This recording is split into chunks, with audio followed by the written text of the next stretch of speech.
South Indian short film festival season 2 உங்கள் திறமையை வெளிப்படுத்த ஒரு பெரிய மேடை. வெற்றியாளர்களுக்கு பணப்பரிசு. உங்கள் சிறந்த படைப்புகளை சமர்ப்பித்து வெற்றியை கைப்பற்றுங்கள்.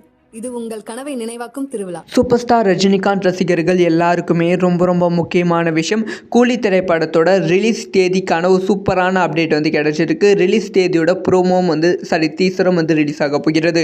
அதுக்கு முன்பு திரு சூப்பர் ஸ்டார் ரஜினிகாந்த் அவர்களுக்கு இனிய பிறந்தநாள் வாழ்த்துக்கள். இன்னைக்கு மாதிரி என்னைக்கும் ரொம்ப ஹெல்த்தியாக இருக்கணும். தமிழ் சினிமாவுக்கு பல வெற்றி திரைப்படங்களை கொடுத்து தமிழ் சினிமாவுக்கு பெருமை சேர்க்கணும். ஸோ மெயின் மேட்டருக்குள்ளே போகலாமா? அதாவது கூலி இந்த திரைப்படத்தோட ஷூட்டிங் ரொம்ப ஸ்பீடாக போய்கொண்டு இருக்கு. முக்கியமாக இந்த திரைப்படத்தோட ஷூட்டிங் இந்த மாதம் இறுதிக்குள்ளே முடிப்பதற்கான பிளான்ல லோகேஷ் கனகராஜ் அவர்கள் இருக்காங்க அப்படின்னு சொல்லப்படுகிறது. முக்கியமாக ஜெயிலர் 2வது பாகத்தோட ஷூட்டிங் பிப்ரவரி மாதத்திலிருந்து ஆரம்பிக்க போகிறது அப்படிங்கிற தகவலும் கிடைத்திருக்கு.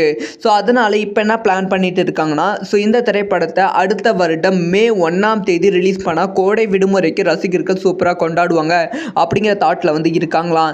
இதுக்கான ப்ரீ அனௌன்ஸ்மெண்ட் வெளியாக போகிறது. லைக் ஒரு ரிலீஸ் டேட் இருக்குன்னா அதுக்கான டீசர் ரிலீஸ் பண்ணுவாங்க. அந்த ஒரு டீசரை அஃபிஷியலாக நியூ இயர் ஸ்பெஷலில் ரிலீஸ் பண்ணால் நல்லாயிருக்கும் அப்படிங்கிற பிளானில் படக்குழு இருக்காங்க அப்படின்னு சொல்லப்படுகிறது. இது எல்லாமே நடக்கும்னா படத்தோட கம்ப்ளீட்டான ஷூட் அவங்க பிளான் பண்ண மாதிரி இந்த மாதத்துக்குள்ளே முடிவடைய வேண்டும்.